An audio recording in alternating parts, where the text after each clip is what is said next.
Morning, guys. Just waking up on a Sunday morning, having another issue with the chiller. So these JBJ chillers are really good, these Arctic chillers, but once in a while you're going to get something that reads an E12 on the screen. Now the E12 is basically an error code telling you that there is something wrong with your temperature probe inside the actual chiller itself. The mechanism is no longer working or no longer reading temperature. Therefore, the chiller can't even operate nor work itself nor chill the water. So in a case like this, you can either try to come in here in your, I call it the engineering department, and just try to unplug your power cord and try to put it back into the socket, see if it resets itself. Now, sometimes it works, sometimes it doesn't. In some cases, when I had that issue, it did reset, it worked. In this case, it just seems like I tried to unplug it and put it back into the power socket multiple times. It's just not working. So what I did was I disconnected the line, and when you disconnect the line first, before you do anything, I just shut off the return because I didn't want any detritus or anything that was in the return chamber to go back into the tank. So I'll just let that settle, but it's pretty clean anyway regardless. But I take the pump out. As you can see, all the gunk around it, you can see all the little crustaceans, but I took the pump out so that way you don't still have a siphon going and having water drizzle out. So you want to take that pump out first. You want to make sure your circulation pump to the chiller is out of the sump or out of its water source, and then you're just going to disconnect the lines. I like to mark my lines, so I marked an R, just one line, just for right, so it just makes it easy, so I know what's the return or what's the out, you know, what's in, what's out. And anyways, disconnected the chiller, and we're gonna come over here. Should slide off.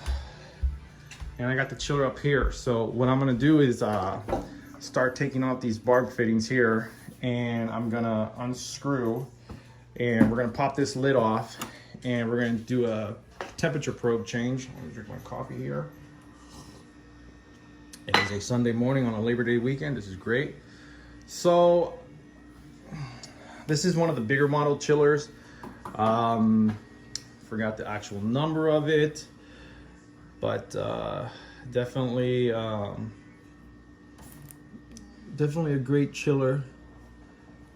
And let me see if I'm just trying to read the back right here.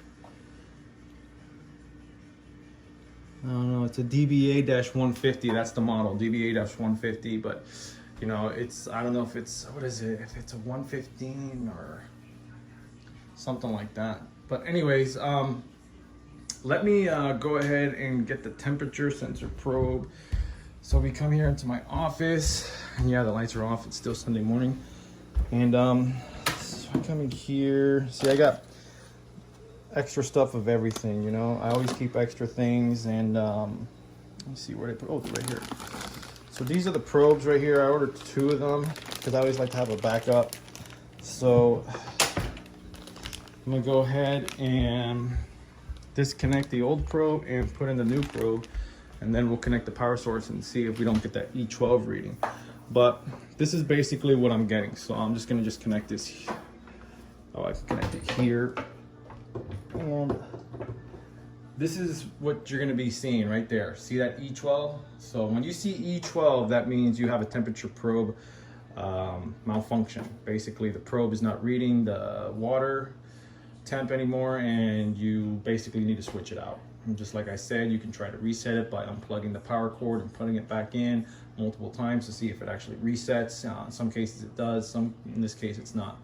So let me take this off and get this temperature probe reading again. Okay. So just basically it's the same way of the install. You're just gonna, it's just like in reverse. So you're just gonna unscrew this, and then you're gonna pop these off. And yeah, there's gonna be water in there. So you just wanna make sure you're not gonna tip this or anything.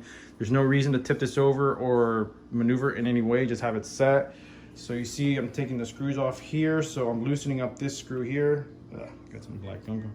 Loosening up this screw here. There's some screws on the side, on the other side right over here too, and then that will actually pop this off. So we got these off, now let's pop off the case. Okay, so I got the screws off, okay? Sorry about this, it's morning time and I got my spoon right there, but I'm basically placing the screws here. And now there's gonna be some areas right here, some, I guess, fasteners that actually hold this down. So you wanna just loosen these up take these off because this is what you're gonna do. Okay, so let me see if I can hold this here. Turn pretty easy. Sometimes you might actually have to put a little bit more grip to it. There we go. Just loosen it up until it comes off. There we go. Okay, now it should be able to just pop off. You can see it wants to come off already. You can see it moving down there, right there. So we're gonna go ahead and just pop that off and just see what's going on. So let's do that. Okay, now there was a screw that I forgot that actually holds this whole power supply together.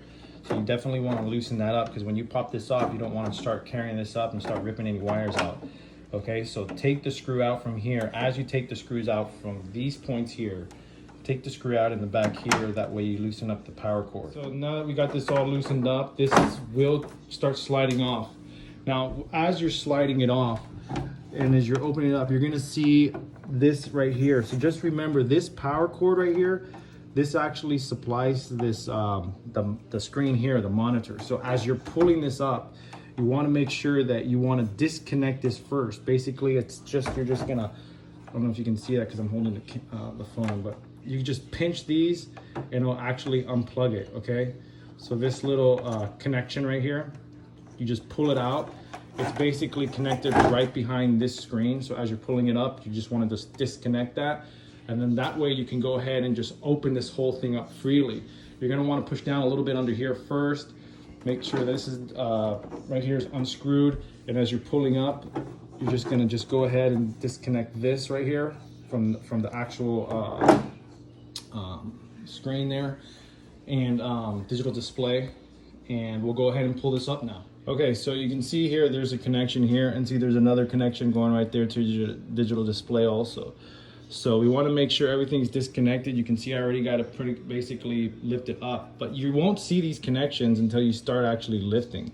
So you may be able to get to it while you're disconnecting this one, but in some cases, like in my case, it was kind of wrapped way back there.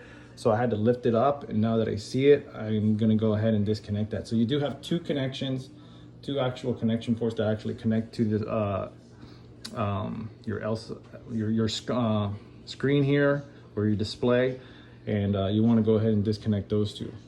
Okay, so now that we have the screen, the actual case off, see there's the case on the floor right there. So this is your actual, this is the sensor. Now this was the one that was actually going to the display. So it connects up to the screen here. So it's connecting up here to give you the actual reading. So this is basically your control. This is what controls everything, your ups and downs, temperature, all that stuff. This is your actual sensor cord. So this is actually zip tied here and here, and we're gonna go ahead and unzip tie it. This is a probe sensor right here. So we're just gonna give this a twist and just take that out, and we're gonna go ahead and reconnect it here. I'm also going to re-zip tie it like the way it is. And then as I'm putting the case back in, I'll go ahead and connect this back in where that goes, and I'll go ahead and connect this back in where this goes. And you know, just like what I do, I just take a nice, you can take a little clean towel or whatever and just kind of just take out some of that water so there isn't any spillage. A few little drops just got right there, but you want to make sure everything's nice and dry. And basically here's the unit here. So we're going to go ahead and take this probe out and install a new one. Okay, so you might want to get some vice grips or some needle nose pliers or pliers itself. What you want to do is just give it right there and just give it a little twist. Okay, don't worry, you're not going to snap it, you're not going to break it, but twist it towards you. Don't twist it away from you. All you're gonna do is just tighten it, okay? Give it a little twist towards you, and that's it. Once it's there, and then basically you're just gonna start unscrewing. You see that? And it'll just start coming out. And I wanna do this portion first. See, there it is. Okay. And there's the probe. Okay, now you're gonna get some water leakage coming out, like you see right there. So just, in my case, what I'm gonna do is just get a few napkins. You can have a little towel handy because that's what it is. It's coming out through here. So this is where it's reading. The water's going in there, it's reading it from there. So basically what I'm gonna do is just go ahead and disconnect this. There's a little water coming out, and look at all the crustaceans on there and stuff just building up on there. So there's your probe. here's my new probe that will be going in. And I'm gonna keep this one over here and put that one away for backup. But this new probe is basically gonna be going back in there. And see, there's the old one there. You can see even in there, don't worry about that. I'm gonna take that little rubber gasket out. It's got 2 gaskets on there, so you can already see there's some sort of a malfunction going on or something, I'm not sure. But the sensor probe is just not reading correctly anymore. And that's the reason why we're doing this. Okay, so I'm gonna go ahead and disconnect these zip ties and re-zip tie it and connect a new one, okay? Okay, now basically took the other gasket out. Now you see this gasket right here, this is gonna be loose. So in the old one, it gets stuck in there. Just kind of just push this back because this is what's actually gonna take its place, okay? So I'm just showing you right here. So this one in the front, just remember, has to be there, okay? It is loose, you can see right here. So you don't wanna make sure that you don't put it in there. It's gotta be double gasket, so have the red and the red. So in some cases it may slip off and you may have it in the bag or something. So just make sure you have both gaskets, or yeah, so just start putting it in, start giving it a twist. I just want to make sure that's in there, okay? All right, there it is, okay? And in my case, I just want to just make sure it's on there good. So just give it a little twist away from you, because see, it's still going to twist. So you just want to make sure it's on tight. You don't want to make sure it's loose or anything, because we don't want any leakage, because we definitely don't want water coming out.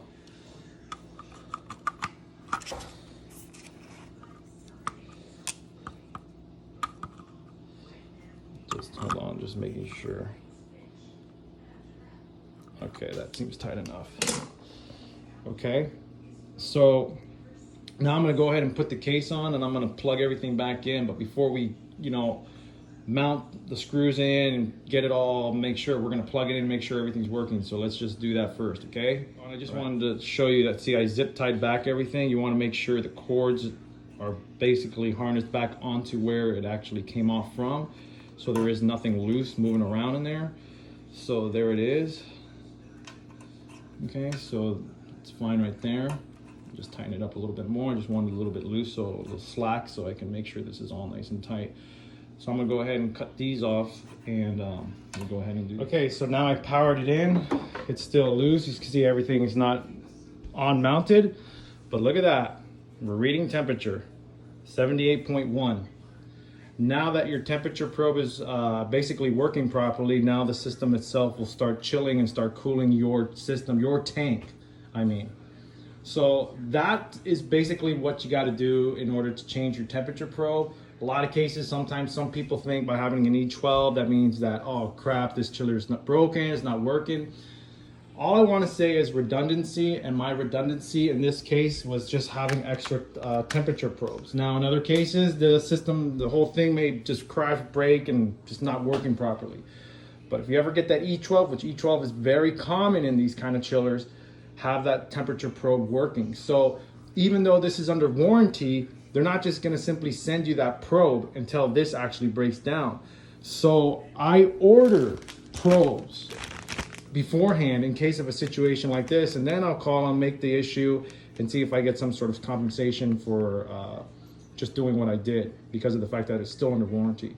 So I'll talk to them about that. Either way, warranty or not, you got to have these on standby, have them ready. I have 1, 2, 3 chillers. I have a backup chiller in case I can't do this method and the whole thing is broken down, not working at all, system failure. I got a backup. So basically this is what it is. So let's get this all back together and everything. But there it is, guys. See, temperature probe. Basically that's all it is, and we'll get the chiller operating, working again, and now I get to connect it and this thing gets to work on. But let me disconnect it and get this thing all mounted back up. So mission success, and let's get this. Just to let you guys know, as I'm putting back on the case, you're gonna have to make sure that this is all set properly in its spot, just to make sure that the case itself is going back on. Now you're gonna have a situation like this where these inlets and outlets are gonna be like kind of sunken in. Now you're gonna need some needle nose pliers, okay? You're gonna wanna basically pinch the top of it and then just pull up. And then you wanna make sure you got those guys ready. put it over, ring it down, and just tighten it up, and that'll secure it, okay? So let me do that. Basically, what actually helped better than the needle nose pliers, honestly, just sticking my finger right in there and just pulling up, and that just brought it up. So see, I'm holding it now, and what I'm gonna do is just tighten it up. Right, now that I got one on, I can go ahead and put the other one in. Go ahead and start mounting, getting all these things. Right. You know, just doing your due diligence. Making sure this is all nice and going. Let's get that going.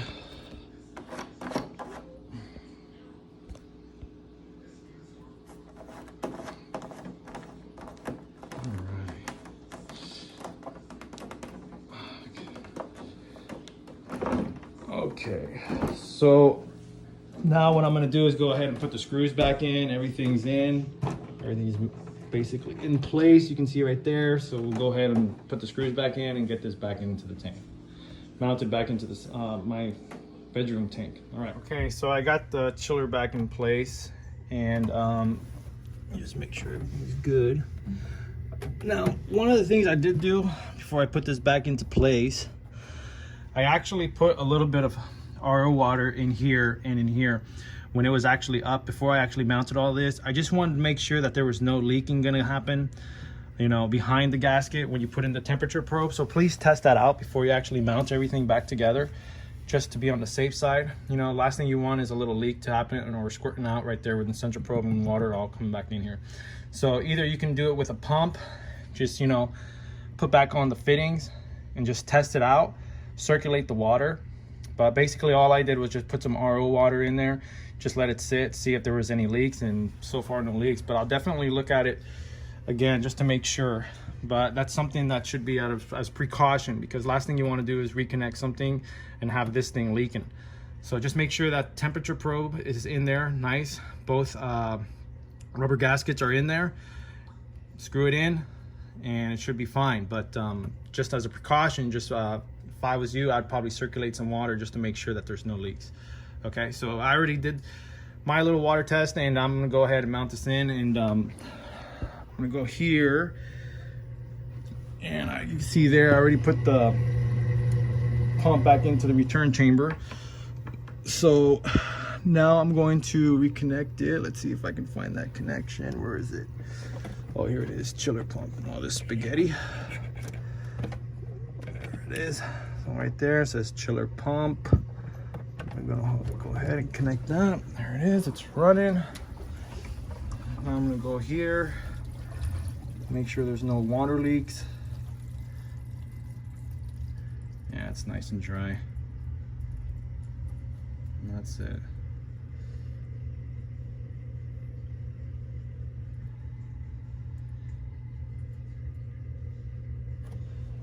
All right. Okay, so I just basically just went back here, just looking inside the openings, and there's no leaks whatsoever. So everything still looks fine. Everything still looks good. So I'm gonna go ahead and power this up now. Here it is. Grab this here. Bring this in here. Sorry, I'm just doing this with one hand, guys. I just want to show you how to do it. Just pop that in here. There we go. Got the chiller. And that's it. There it is. It's at 79.7. Right here is reading 78.4. So I'll make the necessary adjustments because that's what it is. It's a new probe. So I'm going to go ahead and recalibrate it to the temperature of the tank, because my temperature is reading 78.4 and I do trust the temperature probe in this system.